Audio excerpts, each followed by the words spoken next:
It's just charcoal with sodium chloride. That's what we're eating. As Tara spits it out.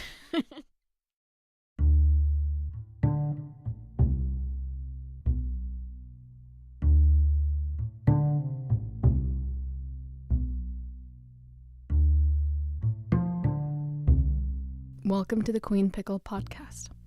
In this podcast, we talk about Indian-style pickle, the ingredients we use in our pickles. Yes, we are also a food business, and go through the ups and downs of running a small food business. I'm Mira D'Souza, and I'm the owner of Queen Pickle. This is our second episode. My voice is a little gone, so stay with me. Since we last spoke, a lot has happened. Our website is launched. You can go to any of our social media channels through the website. There are a lot of gorgeous photos that were taken by Justin. I signed up for an accounting software. We made changes to our label. We added a nutritional facts panel. The cranberry actually has 1 gram of protein in it. Surprise protein gram.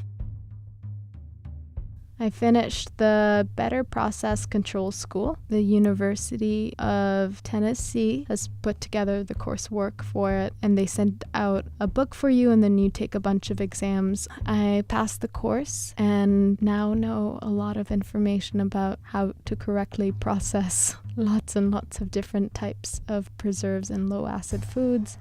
It's great. I received our review letter from the University of Maine. Here is what the letter said. Dear Mira, following are the results of the analysis performed on the samples sent to us for testing. Number 1, green apple Indian style pickle. pH 3.28. Water activity 0.951. Number 2, cranberry coffee Indian style pickle. pH 2.74. Water activity 0.929, which means that they're at a level where bacteria that produces dangerous toxins, which lead to botulism, can't grow. We also had our state inspection with the state inspector. We talked for a long time about how we make our pickles, what we do, the process that we have for recording the critical factors that we need to record. It was exhausting, but it kind of made me happy because I now feel like every time I eat something that has gone through the same rigorous process, I know that the food is safe. I made a decision to start grinding all of our spices from whole, which means that it takes about half an hour more in the kitchen just to grind whole chilies down to chili powder. But hopefully it'll take less time as I get more efficient and stop using a coffee grinder. There's been a big change in my life over the past couple months. My boyfriend moved out to San Francisco. We're just starting to do long distance, or rather we've been doing long distance, but it feels like we're just learning how to actually do long distance. And it's really hard. And it would be better to be closer. So I am looking at kitchens in San Francisco to see if there is any way that I can run my business out of San Francisco. After spending about 2 hours just chopping apples, I decided it was time to get a food processor. So I now have a RoboCoupe.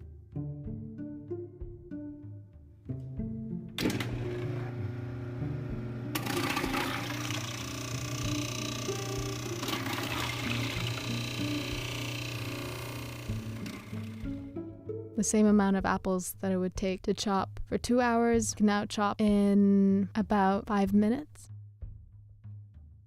I've started realizing how much work it is to have all of these different elements of a business floating around and making sure that you're not forgetting one aspect while you're dealing with another. And so there have been a few moments of just a lot of that, some tears. It's hard when you're trying to figure out what accounting software to use and whether the produce that you're sourcing is tart enough. So there's a lot going on.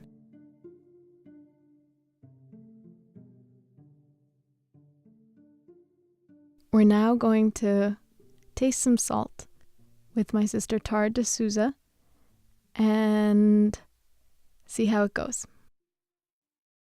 Have you seen the video of the guy with the salt in Turkey? The guy with the salt in Turkey? Are those keywords for something? No, there's a video of a guy with salt in Turkey. Like, have you seen anyone sprinkle salt like this? Like how normal people sprinkle salt? No, it falls down his arm and onto the dish. Ew. Sounds disgusting. He was nicknamed Salt Bae. So it's an American thing. I don't think it's an American. Sounds like an American thing. I don't think the Turks are making t-shirts. What salt do you use in your pickles? I use kosher salt. I don't really remember the salt that we grew up with. Table salt. There are two differences between salts based on where they come from. So there's rock salt, which comes from the land, and then sea salt, which comes from the sea. So I really like black salt, which is not only sodium chloride, but other minerals. And we have some in the studio with us. Yay! We also have a few other salts. Okay, so we're trying the black salt.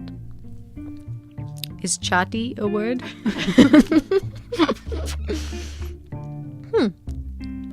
It's very sulfuric. It is very sulfuric. That's the right word. It tastes a bit like boiled eggs. Yeah. I don't know why people would think that would taste good. But in India, we love black salt. Yeah. In fact, we put black salt on everything. There's something in particular we put black salt on, and Green mangoes? green mangoes. We love our black salt in India. Well, a lot of chaat people put black salt on. Chaat's like Indian street food, for those who don't know. It reminds me of a hot spring, I think because of the sulfur. We'll call this the hot spring salt. Do we want to try the Malden? What's the Malden again? Sea salt that comes from southern England that's formed into these little pyramids. Still there. It's taking a long time to dissolve. I just chewed it. Well, they're bigger pieces than the other things, so it is going to take a long time to dissolve. Anyway, so a good finishing salt. I'm going to try a piece of the cypress.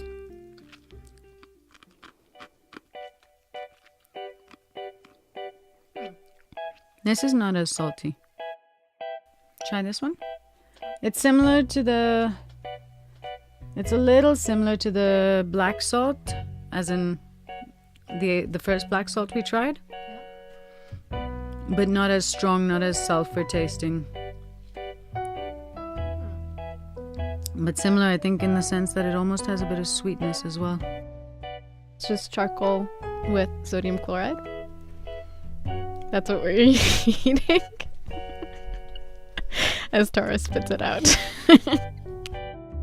Okay, so we're going to move on to our last salt. Yay! Our Sardinian salt.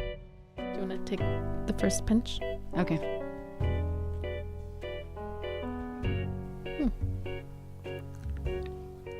That's really salty. So it's salty once you crunch into it. I feel like it has a mellowness to it. It tastes a little smoky. Salt is salt, right? And yeah, salt is salt. I think we've salted this conversation as much as we can. Tune in next month and check in with us and see what's going on. Send us an email. You can reach me at mira@queenpickle.com, or you can call me at 617-871-9322. Again, that's 617-871-9322. Share this podcast with friends, family, anyone you think would enjoy this. This podcast is recorded at the PRX Podcast Garage. Music by Blue Dot Sessions.